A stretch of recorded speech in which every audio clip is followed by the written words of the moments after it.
À moins d'un invraisemblable effondrement du taux de participation, Couzex connaîtra son futur édile dès le soir du premier tour le 23 mars prochain. En effet, l'élection se résume à un duel entre d'une part le maire sortant, l'UDI Jean-Marc Gabouty, imprimeur, 65 ans, élu là depuis 1995, et le socialiste Sébastien Larcher pour une liste d'Union de la gauche, un ingénieur hospitalier de 42 ans, dans l'opposition municipale depuis la dernière mandature. Les Couzexois sont, selon les derniers chiffres de l'INSEE, 8697, ce qui fait de la commune la quatrième de Haute-Vienne, avec un taux de croissance annuel moyen de 2,5% sur un territoire de près de 3000 hectares, le plus vaste de la première couronne de Limoges. Le taux de chômage y est de 5,5%, le revenu moyen annuel de 26 786 €, et l'on retiendra pour l'anecdote que Couzex possède le taux de mortalité le plus faible du Limousin. La ville fait désormais partie, après moult péripéties, de la communauté d'agglomération de Limoges Métropole. Enfin, particularité locale, bornée au sud par Limoges, à l'ouest par l'aéroport et à l'est par la zone industrielle nord, Couzex s'est développé le long de la 947, d'où cette impression, fausse par ailleurs, de rue unique et immense. 19 ans de mandat, on l'a dit, le maire sortant, Jean-Marc Gabouty, compte donc s'appuyer sur son bilan.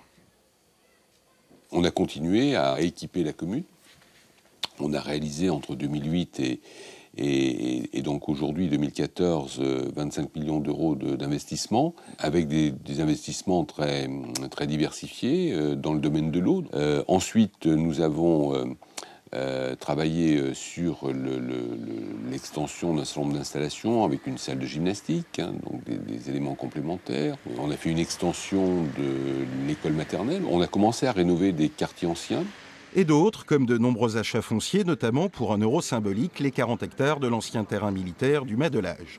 Ce bilan, son adversaire ne le conteste pas entièrement. À Couzex, les rapports entre majorité et opposition ne sont pas que mauvais.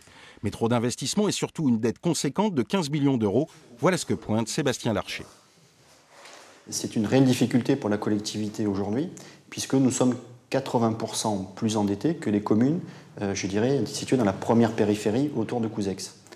Donc c'est effectivement une difficulté pour que Couzex puisse investir aujourd'hui, créer des bâtiments pour être en adéquation avec sa population. Je pense qu'aujourd'hui Couzex a vraiment besoin d'autre chose qu'un bilan, mais Couzex a besoin d'un projet et je pense qu'on est au bout du bout. Un bilan contre un projet, ce sera plus un slogan qu'une opposition, car dans les grandes lignes, les deux listes prônent pour la création d'une médiathèque, le renforcement des actions vers les milieux sociaux, scolaires et associatifs, un Couzex plus en phase avec le développement durable et une réflexion sur les transports en commun. Il y a bien sûr ci et là des différences, Jean-Marc Gabouty parlant d'un bassin de natation, Sébastien Larcher de plus de démocratie participative. Mais le duel annoncé sera plus à fleur et moucheté qu'à colte chargé, quoi qu'il arrive, il n'y aura pas de révolution à Couzex.